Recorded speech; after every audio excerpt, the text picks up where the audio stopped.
Hello, friends, and thanks for joining. Today, I want to talk about the difference between a voice and an echo. I remember when I was a kid, I was fascinated if we went into like a cave or some like mountains of Gatlinburg, and you would scream and you would hear your own echo come back like, hello, hello. I used to love that.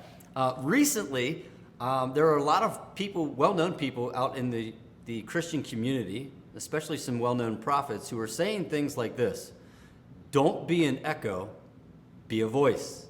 On one hand, I totally understand what they're saying, and I completely agree. We need authentic voices out there leading the charge for the Church of Christ. I totally agree with that. But on the other hand, I find this to be extremely dangerous, because anybody can be a voice.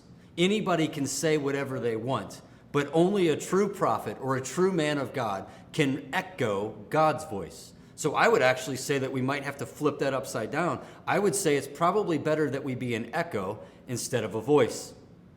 I'll say that again. It's probably better that we echo God's voice than to just create a voice of our own. For example, a false teacher or a false prophet can have a voice, but only a true teacher or a true prophet can echo God's voice. That's why when God encounters Jeremiah, he this is so beautiful. Think about this. He looks at him and he says, "Write down everything I have spoken to you." Think about Moses.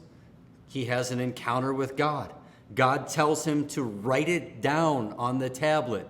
Moses writes it down. The law that the Israelites had were not because Moses was his own voice, but he echoed what God told him to write.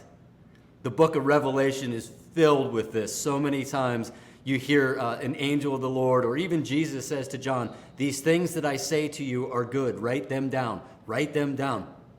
The only way that John can echo God's voice is if he writes down exactly what God is speaking to him.